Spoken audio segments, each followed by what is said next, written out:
Good morning, everyone. I'm Dr. Pakyaso, the Saravanamuttu, the Executive Director of the Center for Policy Alternatives and the Center for Monitoring Election Violence.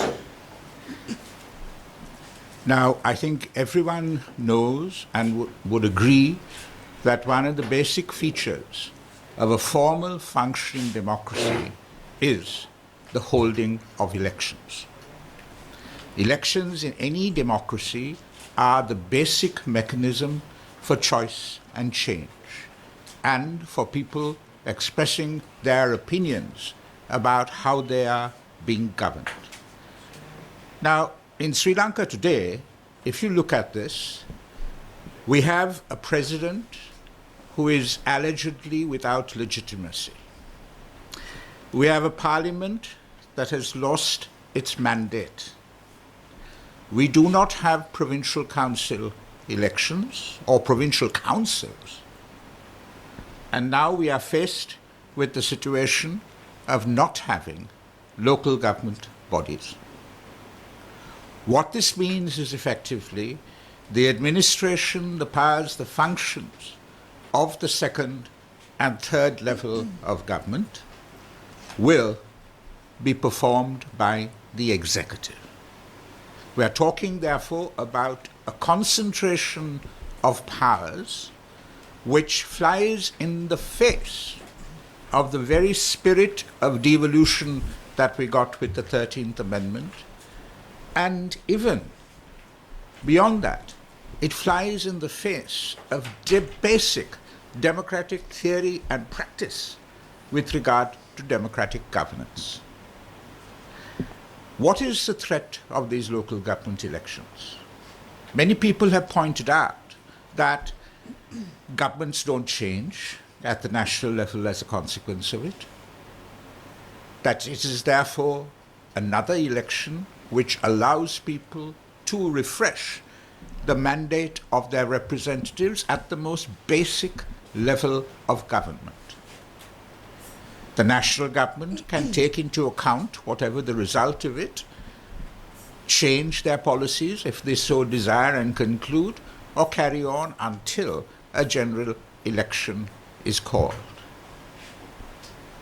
It is not, therefore, something that is going to create a tremendous amount of instability. But what is significant about these elections is that they are going to be the very first time after the Aragale that the people of this country get the opportunity to express their opinion about how they should be governed and by whom they should be governed. And that is very, very significant, because that is indeed the very first step in countering the arguments that government and governance in this country at the present moment lack legitimacy. And lacking legitimacy is fatal, in my opinion, to the long-term consequences of democracy, of peace, of prosperity, of stability. Other speakers have spoken about the consequences of postponing elections, how we have cleansed with blood the polity of our country. That is something that we must avoid at all costs.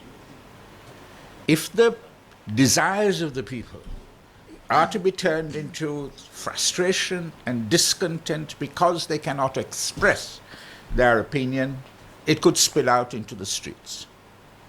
And once it spills out into the streets, what is the reaction of the government going to be?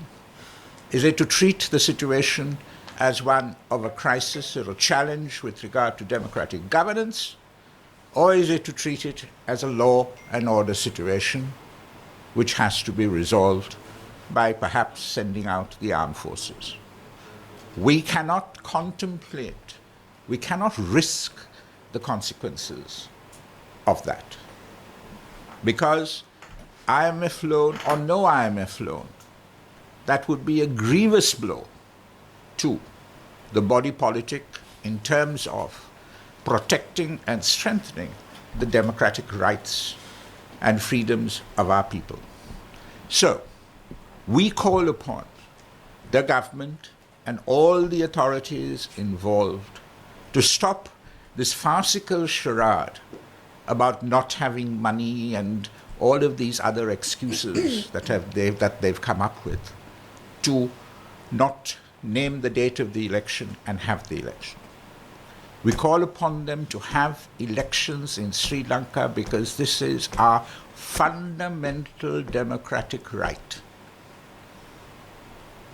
And whilst we have lost a lot of things, perhaps, in the last year and a half, we have to cling on to, we have to strengthen, we have to consolidate our reputation as a formal, functioning democracy, which these elections are a fundamental part thereof.